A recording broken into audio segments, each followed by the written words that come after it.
La Coordinadora contra la Impunidad es un colectivo que se formó en el año 2006, porque en el año 2005, en septiembre aproximadamente, en ese mes, Fujimori hace su presencia en Chile, ¿no? Entonces, una primera reacción espontánea fue de que entre los amigos que nosotros nos conocemos, nos avisamos para hacer un plantón frente a la casa del embajador. Y en esa línea fue de que nos reunimos, ¿no? En una oportunidad nos reunimos diferentes grupos de jóvenes y dijimos, bueno, hay que formar, ¿no? Primero, si era coordinadora, era un colectivo, ¿no? Es que ahí, principalmente en ese entonces, en el 2006, habrá sido como entre octubre aproximadamente, es que se formó la Coordinadora contra la Impunidad, bajo este contexto, ¿no? Y el objetivo era claro, ¿no? Era cómo hacer todo un trabajo para que al final apostar que Fujimori sea extraditado a nuestro país y se inicie todo un proceso por la responsabilidad de crímenes que se habían cometido durante su gobierno, ¿no? Al final, sí, pues, ¿no? Quienes estaban formando parte de este colectivo, de esta coordinadora, fueron principalmente familiares del caso Cantuta, era el Movimiento de Integración Estudiantil, eran otros compañeros que eran de Patria Roja, el Movimiento Todas las Voces y bueno, y otros compañeros más, ¿no? Que así es, bajo este contexto, con este objetivo es que se forma la CCI, ¿no? En adelante, bueno, hicimos todo un trabajo de incidencia, siempre, ¿no? Apuntando además que era interesante porque sí, en este contexto es que se forma la CCI, pero también era una primera organización, se podría decir social, que estaba integrado por familiares de víctimas, ¿no? En el transcurrir del tiempo y ya cuando Fujimori fue extraditado a nuestro país e iniciado todo un proceso, es que en todo ese transcurso se integran más familiares de víctimas, ¿no? Que a la fecha estamos hablando de familiares de Ernesto Castillo Páez, un estudiante que fue asesinado, desaparecido de la Universidad La Católica, los familiares de Saúl Cantoral, que es un dirigente minero que fue asesinado durante el gobierno de Alan García. Están los familiares de Kenneth Anzualdo, que ellos fueron estudiantes de la Universidad del Callao, que ellos fueron también, ¿no? Asesinados, desaparecidos durante el gobierno de Fujimori y que ellos fueron incinerados sus restos en el sótano del CIE. Después están los familiares de Melissa Alfaro. Melissa Alfaro fue una periodista, estudiante de la Escuela de Periodismo Jaime Bauzat Mesa, que ella fue asesinada con un sobrebomba, ¿no? También durante la época de Fujimori, ¿no? Y en adelante se han ido activando, han ido incorporándose estudiantes, profesionales, ¿no? Y ya tenemos cerca de 10 años, ¿no? Donde principalmente el objetivo que nos mueve es justamente hacer todo un trabajo de incidencia, el tema de memoria, el tema de la lucha contra la impunidad, el tema de justicia, levantar como temas de agenda el tema de la reparación, entendiéndose el tema de la reparación no solamente es que con un resarcimiento económico, sino de una manera integral, ¿no? El tema de la lucha por el tema de los desaparecidos, en nuestro país se sabe que las cifras han ascendido desde que la Comisión de la Verdad entregó su informe, alrededor son de 15.000 a 16.000 desaparecidos, ¿no? Que más que números, más que cifras, es gente con un nombre propio, ¿no? Hay gente que le hace falta a su familia, ¿no? Hay gente que con la desaparición de la víctima se produce todo un quiebre, ¿no? Entonces, justamente esta demanda, ¿no? Es 15.000 personas que nos hacen falta a todos, ¿no? Y que lamentablemente en nuestro país no se ha implementado un plan, una ley de búsqueda por los desaparecidos, ¿no? Que lamentablemente sigue siendo temas de agenda, sigue siendo pendiente, ¿no? Y también el tema de la criminalización de la protesta, ¿no? En nuestro país se habla de las altas cifras de conflictos sociales que hay, ¿no? Sea por el agua, sea por el tema de la minería, por el tema del medio ambiente, ¿no? Y justamente son estos temas que siempre de alguna forma levantamos como CCI, ¿no? Que son parte de nuestra agenda y que de alguna forma, si tú ves, es el tema por derecho, ¿no? Es el tema de justamente por una lucha por derechos, un tema por justicia, ¿no? Mi madre asumió la desaparición y muerte de mi hermano desde el momento que sucedieron los hechos, ¿no? Estamos hablando desde el año 92.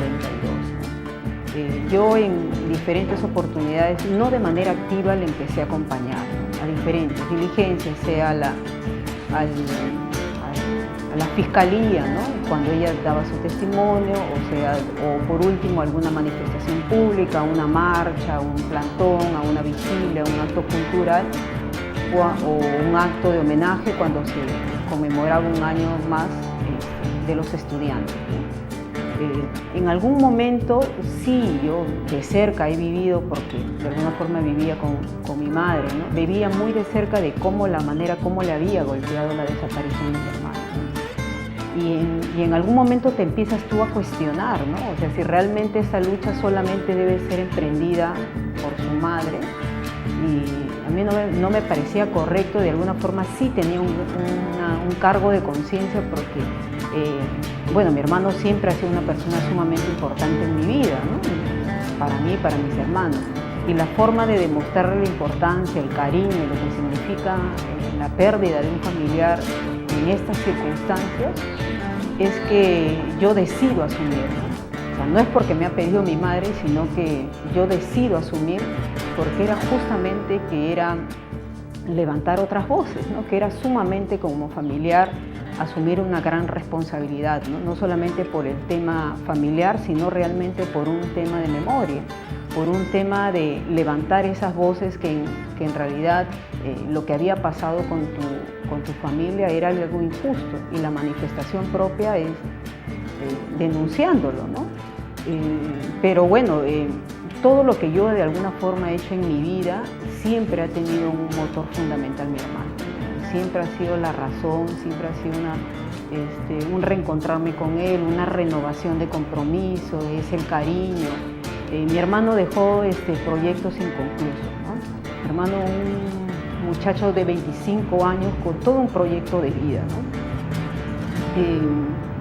Pero bueno, justamente mi hermano dejó las cosas a media, pero dejó algo encaminado, ¿no? Siempre cuando estaba en la casa compartíamos muchas cosas de la misma situación del país, tal vez de no ser indiferente a lo que pasaba, ¿no? Pero bueno, yo en ese entonces era joven y obviamente mientras no me pasaba, no volteaba la mirada, ¿no? El país tiene que cambiar, justamente nos encontramos en un panorama tan complejo, una coyuntura electoral donde es muy posible que en algunos meses también, ¿no? Uno nunca sabe, tal vez encontremos y nos demos con la sorpresa de que Keiko sea presidente. Eso sería lo peor. Realmente yo no estaría tranquila, ¿no? Pero pese a ello, nosotros como familiares, como CCI, como colectivo, nunca hemos renunciado a seguir luchando, ¿no? Prueba de ello es que nos hemos mantenido de manera firme durante estos 10 años, ¿no? Y 10 años que realmente como colectivo hemos crecido, ¿no? Hemos avanzado, por lo menos en Lima y a nivel de redes sí hay un reconocimiento, ¿no? Sí hay un referente cuando hablamos de lucha, ¿no? Hemos emprendido diferentes campañas, ¿no? Que no necesariamente sean por Cantuta, ¿no? Que no necesariamente sean por temas vinculados a derechos humanos, también por el tema de la lucha del medio ambiente, ¿no? Frente a todo tipo de injusticia, o sea, tú siempre vas a ver a gente que forma parte de la Coordinadora contra la Impunidad a marchar, ¿no? A levantar su voz, ¿no? Y frente a ello nos encontramos justo en un panorama tan complejo electoral, pero ahorita actualmente formamos parte de la plataforma Keiko no va, que cambia de nombre, pero siempre hemos hecho una lucha frontal contra el fujimorismo frente a la gravedad que significa un retorno, porque ya hay toda una experiencia de vida que hemos atravesado, porque todo lo que hemos vivido en la época de los 90 con un gobierno de Fujimori, tenlo por seguro que va a suceder, ¿no? Y obviamente todas aquellas personas que se levantaron, que protestaron, que fuimos de alguna forma, que hemos venido de forma permanente denunciando a los responsables, a los cómplices de lo que ha pasado en los 90, vamos a ser objeto definitivamente, ¿no? Siempre como que nuestra integridad va a ser expuesta, ¿no? Pero frente a ello, o sea, yo creo que nos han arrebatado tanto que el miedo no nos ha paralizado, ¿no? definitivamente la Comisión de la Verdad y Reconciliación dejó recomendaciones que lamentablemente a la fecha no han sido implementadas, ¿no? Qué diferente sería que desde políticas, desde que sea el tema de derechos humanos de manera integral como parte de una política de Estado, ¿no? Yo creo que a la fecha estaríamos hablando de otra situación, ¿no? O que de alguna forma que estos temas sean tratados a través de colegios, a través de universidades, ¿no? Pero yo creo que eso sigue siendo un reto, ¿no? Yo creo que con todas las desavenencias hemos logrado y yo creo que seguimos avanzando, ¿no? Y yo creo que es un gran alentador, un gran aliciente el haber participado en una movilización del 5 de abril, ¿no? Promovida principalmente por todos los sectores, ¿no? Donde tú veías un gran sector de la población era la gente joven, ¿no? Y es justamente esa gente joven, esa reserva moral que se necesita, porque de alguna forma nosotros ya sobrepasamos los 30, 40 años. En cambio, los jóvenes, ellos de alguna forma van a darle continuidad, ¿no? Y este es un gran indicativo, ¿no? Que hay todo un rechazo al retorno de la dictadura, que justamente con estas acciones hemos contribuido que el antivoto crezca, ¿no? Y que el rechazo a Keiko sea cada vez más fuerte, ¿no? Y haciendo memoria, ¿no? Yo creo que es fundamental el trabajo de memoria, ¿no? Porque esto de alguna forma te garantiza, te da todo un aprendizaje y una lección de vida, que estos crímenes dolorosos que forman parte de nuestra historia no deben repetirse en nuestro país.